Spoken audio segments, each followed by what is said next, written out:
मासाहेब Chhatrapati Shivaji Maharaj, Dharmaveer Sambhajiraje, doctor Babasaheb Ambedkar, Ahilyabai Holkar व सर्वच महामानवांना मानाचा जय शिवराय। आज या सायगाव आणि डोंगरगाव या गावामधील ज्या बैठका आहेत, या बैठकासाठी आपल्याला मुंबईला जायचंय, कारण आपण पाठीमागच्या वेळेसही गेलो होतो, परंतु काही कारणास्तव वापस आलो। आज आपल्याला त्यापेक्षाही डबल ताकदीनं यावेळेस जायचं आहे, कारण हा लढा आपला अनेक वर्षापासून चालू आहे। मला आठवतंय बोत्रे साहेब, बदनापूर तालुक्यामध्ये ज्यावेळेस आरक्षणाची 2011-12चा वेळ होता,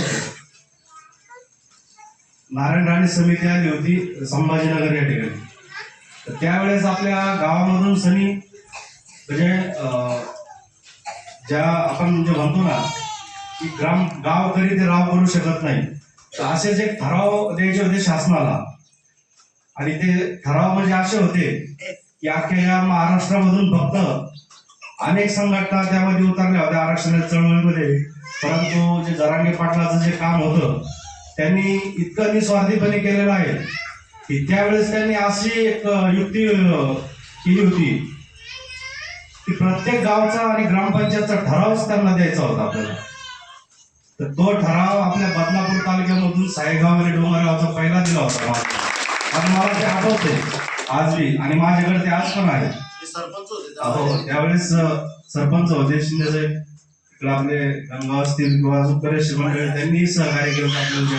आणि त्यानंतर आपल्यासोबत कंटिन्यू हे गाव कंटिन्यू जोडले गेलेलं आहे जरांगे पाटलाच्या सोबत। कारण जरांगे पाटलाच्या म्हणजे अति जिव्हाळ्याचे गावं जर असेल तर सायगाव आणि डोंगरगाव बदनापूर तालुक्यामध्ये, कारण सुरुवातीच्या काळामध्ये या गावाने खूप सहकार्य केलेलं आहे पाटलाला, आणि तसंच आजही करायचं आहे। कारण त्यावेळेसही पाटील आपल्या गावामध्ये अनेक वेळा आले असतील, आणि 18 पगड जाती धर्माचं हे गाव जरी असलं तरी त्याही वेळेस पाटलाच्या बैठकीला सर्व समाज बांधव राहायचा, आणि आज जे आहे तो आम्हाला अभिमान आहे। कारण या गावासारखं मी अनेक ठिकाणी बघतोय, लोक आपल्या गावगाड्यामध्ये फक्त काय झालं, काही राजकारणी लोकांच्या स्वतःच्या स्वार्थासाठी आणि स्वतःच्या पोळ्या भाजण्यासाठी समाजाला काय विनाकारण वेठीस धरण्याचं काम करत आहे।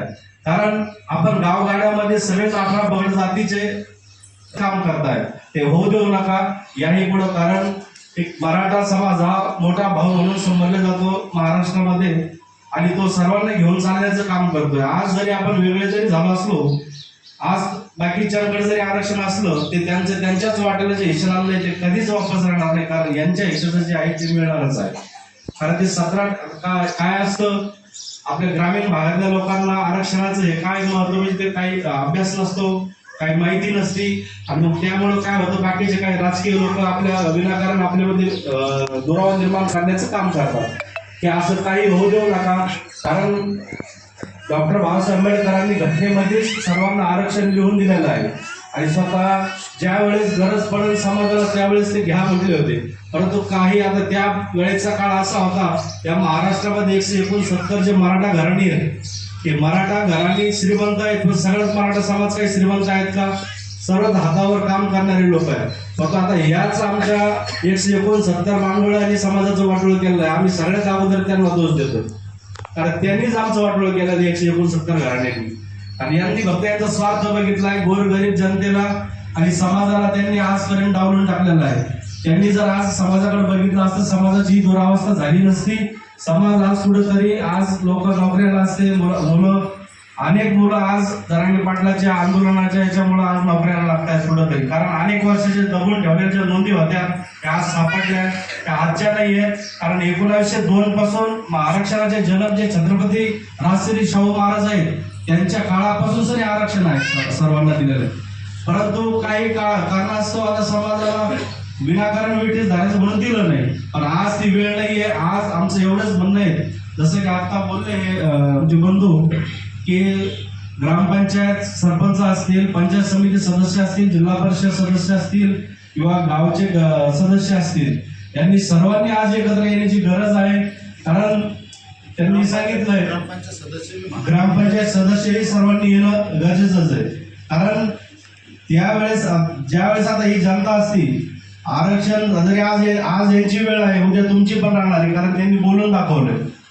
आणि आज आमच्यावरती वेळ आली आहे, तुम्ही सगळ्यांनी सहकार्य नक्कीच करा. आणि येताना सर्वांनी आपापल्या जिम्मेदारींना व्यवस्थित यायचं, कारण हुल्लडबाजी आपल्याला करायची नाही. शांततेमध्ये आपल्याला मोर्चा न्यायचा आहे आणि तो मोर्चा 100% यशस्वी होणार आहे. कारण या मराठा समाजाची ताकद काय असते, यावेळेस आपल्याला कोणावरती दबाव टाकून सनी किंवा हे करून नाही. कारण आपण आपल्या हक्कासाठी आणि स्वतःच्या भाकरीसाठी, लेकराच्या भविष्यासाठी आपण झगडत आहोत. आपण काही कुणाचं हिसकून घेण्यासाठी, काही कुणाच्या याच्यासाठी जात नाही आहोत. कारण हे सरकार हे आपल्याला नुसतं गेली 40 वर्ष झुलत ठेवत आहे, पण आता यावेळेस त्यांना आरक्षण द्यावंच लागणार आहे. कारण त्याचं कारण असं आहे, याच्या अगोदर ज्या आम्ही बऱ्याचशा वेळेस नोंदी दिल्या होत्या, हे सोबत होते आमच्या मुंबईला सातारा संस्थांचं गॅजेट असेल, हैदराबाद गॅजेट असेल, बॉम्बे गॅजेट असेल, असे अनेक गॅजेट आपण त्यावेळेस सरकारला दिलेले आहेत, अनेक संघटनांनी दिलेले आहेत, मराठा क्रांती मोर्चाला दिलेले आहेत. परंतु ते आपण देऊन काही अर्थ नव्हतो. त्याला शासनाची समिती लागते आणि ते जोपर्यंत शासन समिती तयार करत नाही, ती समिती तयार झाली. यावेळेस शिंदे समिती तयार होती. शासनाने त्या समितीला हैदराबादला पाठवून ते गॅजेट यावेळेस सादर केलेला आहे. आणि त्यामुळं मराठा समाजाचा लढा आज अर्धा तरी आपण जिंकलेला आहोत. कारण आपल्या नोंदी सगळ्या 58 लाख नोंदी 42,000 त्यांच्यापर्यंत पोहोचलेल्या आहेत. आणि मराठा कुणबी आणि कुणबीच मराठा आहे हे तिथं सिद्ध झालेलं आहे. त्यामुळे आरक्षणापासून आपल्याला कोणी वंचित ठेवू शकत नाही. मी काही जास्त बोलणार नाही, कारण अनेक भरपूर गावं आहेत, आम्हाला बाहेर दुसऱ्याही तालुक्यात जायचं आहे, बाकीचे मार्गदर्शन करणारे भरपूर आहेत. परंतु एक आवर्जून परत एक सांगेल, जसं या बदलापूर तालुक्याची टीम जे आज काम करत आहे, त्याच पद्धतीनं तुम्ही सगळ्यांनी प्रत्येकाने हा लढा आपला आहे, आपला म्हणून चालावा. कारण आम्ही बघतोय आता गेले 2 वर्ष बापू असतील, बोतेरे पाटील असतील, शिंदेसाहेब असतील किंवा बळीराम पाटील असतील, हे लोक आज समोर येऊन काम करतायत. फक्त यांच्याकडे काही लोकांनी एक असं काय असतं आपल्यामध्ये, बाबा हे ह्या पक्षाचे त्या पक्षाचे, हे न पाहता ते समाजाचे पहिले आहेत आणि समाजाचं काम करत आहेत. हे सगळ्यात महत्वाचा विषय आहे.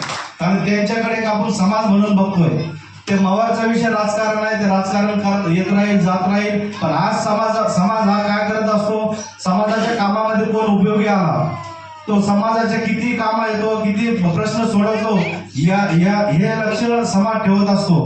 कारण तुम्ही प्रत्येकाने ही लढाई आपली म्हणून चाला. कारण जरांगे पाटील तर काही प्रत्येक गावात जाऊ शकत नाही, प्रत्येक घरी येऊ शकत नाही. स्वतःच एक आपण जरांगे पाटील आहोत आणि मी जरांगे पाटील आहे या भावनेनं प्रत्येकाने काम करावं. कारण आपल्याकडे सोशल मीडिया आहे, त्या सोशल मीडियाच्या माध्यमातून आपल्याकडे हजारो नंबर आपल्या मोबाईलमध्ये आहेत.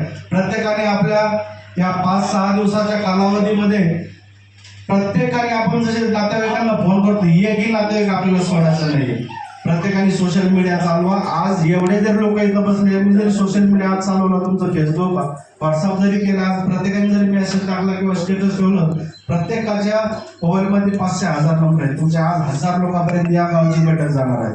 म्हणून प्रत्येकाने यानंतर तुमच्या बदलापूर तालुक्यामध्ये तुमच्या गावाची बैठक 100% जाईल. आणि काय होतं, बैठका घेण्याचं कारणच एक असतं की बाबा आपल्याला जनजागृती खूप मोठी करायची आहे. कारण जनजागृतीमध्येच हा लढा असतो. या लोकशाहीमध्ये बाकीच्याला महत्व नसतं, पण संख्येला आणि डोक्याला जास्त महत्व असतं. म्हणून आपल्याला जेवढी डोकी नेता येईल, जेवढे माणसं तिथं नेता येईल. कारण या वेळेस मुंबईमध्ये आपण नाही म्हणत का समुद्राला भरती ओहोटी येते, आत्ताच पाठीमागे येऊन गेले 2 दिवसापूर्वी. पण यावेळेस भरती ओहोटी ही पाण्याची किंवा कशाची नसणार आहे, वादळाची नसणार आहे, या महाराष्ट्राच्या मराठ्यांची असणार आहे. हे सरकारने लक्षात ठेवावं, कारण यावेळेस सरकारला सुट्टी नाहीये. यानंतर थांबतो. जय जाऊ, जय शिवराय. यानंतर आमच्यासोबत आलेले प्रमुख